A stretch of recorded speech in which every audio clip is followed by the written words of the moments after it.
The best and most effective ways to improve your football skills is to practice. And if you want to become the best, why not train like the best as well? Well, that's what I thought. So in today's video, we'll take a look at 3 effective drills that the pros do, which you can also implement into your own individual and team trainings as well. So remember to subscribe to the channel and let's get going.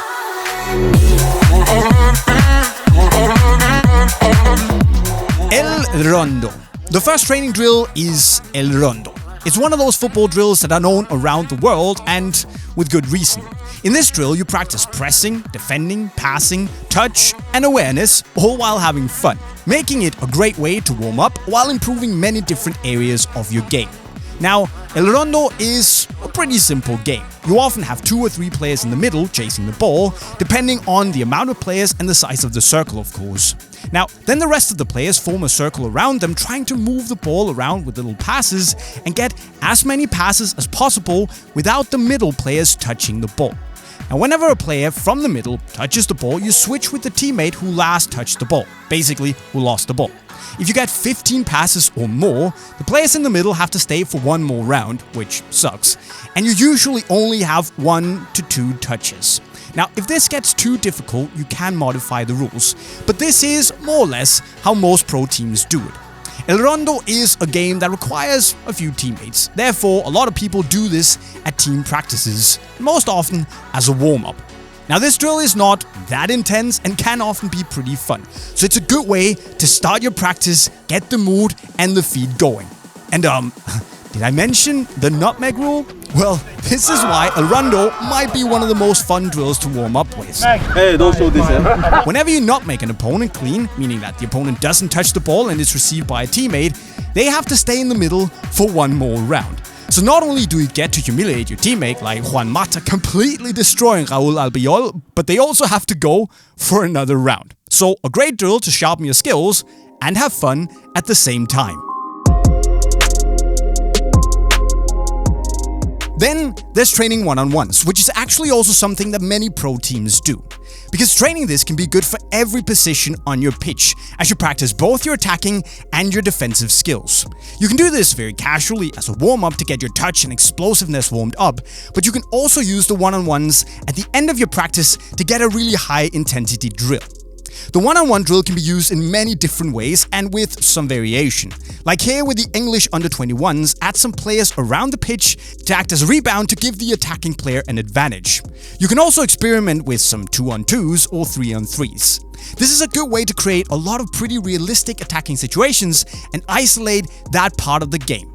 But why should you even practice one-on-ones? I mean, it seems like a pretty specific situation to practice and something that doesn't happen that many times during a match. At least not to everyone. Well, you see, practicing one-on-ones also develops another area than your ability in one-on-one situations. And I know this may sound weird, but hear me out, guys. Because in football, it's important to have confidence, and not everyone does.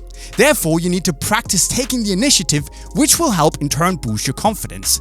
And practicing one-on-ones does just that, because as an attacker, you have to try and create an attacking situation out of nothing other than your own imagination.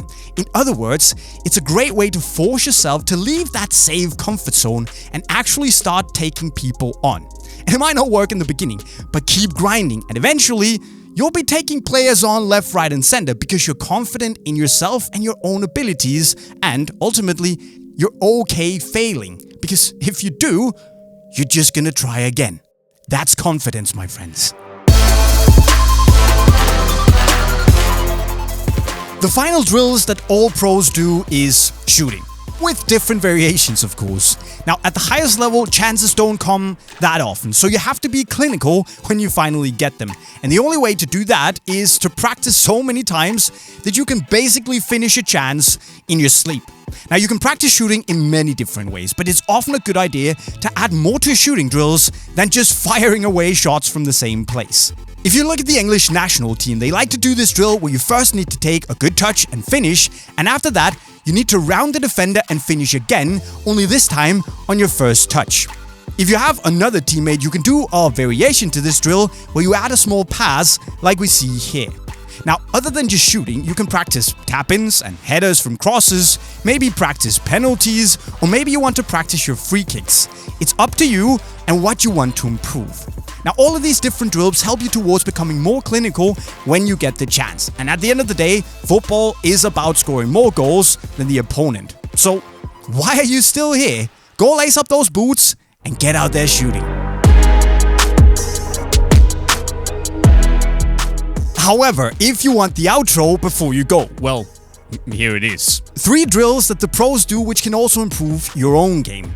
But are there other great drills that you'd love to learn in the future? Let us know right down below. Remember, of course, to go grab your new boots from Unisport in the link to the right. And of course, also don't forget to hit the playlist in the bottom left corner for more awesome tutorials. And with that, I'll be signing off. Cheerio.